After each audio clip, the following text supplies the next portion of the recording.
এখানে আমি একটা কাপড় নিয়েছি, দেখো ডবল পাটি কিন্তু কাপড়টি আছে, দেখতে পেলে এই সাইডটা জয়েন্ট আছে, আমার সাইডটা কিন্তু খোলা আছে। তো এটাকে 4 পাটি কাটিং ভাঁজ করতে হবে।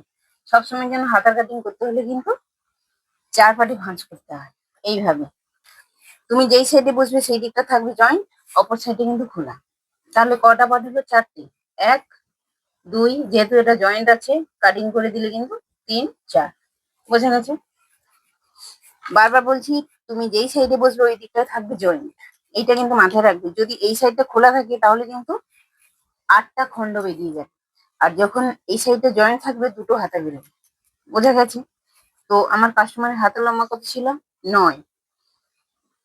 এটা যেহেতু ফলস দেবো না, তার জন্য আমি 2 ইঞ্চি এক্সট্রা নিচ্ছি। যদি ফলস হতো তাহলে 1 ইঞ্চি। তাহলে 9 এর সঙ্গে 2 দিলে কত হচ্ছে? 11। এই সাইড থেকেও আমি 11 ইঞ্চি নিয়ে নেবো, দিয়ে এটাকে এইভাবে মিলিয়ে দেবো। সবসময় যেন তোমাদেরকে বলেছি 3 ইঞ্চি ভিতরে একটা দাগ দিবে, এটা হচ্ছে সূত্র। প্রত্যেকটা হাতার ক্ষেত্রে 3 ইঞ্চি ভেতরে একটা দাগ হবে। তো মেন হচ্ছে আমার এই যে পিঠের কাটিংটা আমি করে রেখেছিলাম, এর মাপটা কিন্তু এইখান থেকে এই যে আর্ম হোলের মাপটা 7.5।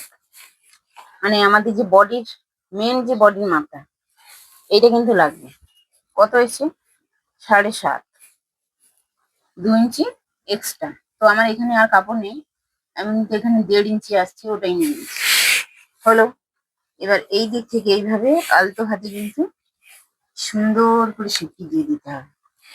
এইভাবে যাবে, একেবারে জলের মতো সহজ। এবার মোহরি, যেটা আমাদের এই যে এইটাকে বলা হয় মোহরি। মোহরি কত ছিল?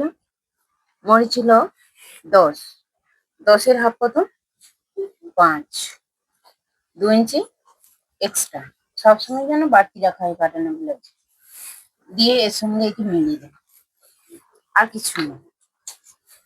এবার একে কাটিং করে তোমাদেরকে দেখাচ্ছি। দেখো, একটু মনোযোগ দিয়ে শুধু দেখতে হবে, আর কিছু না।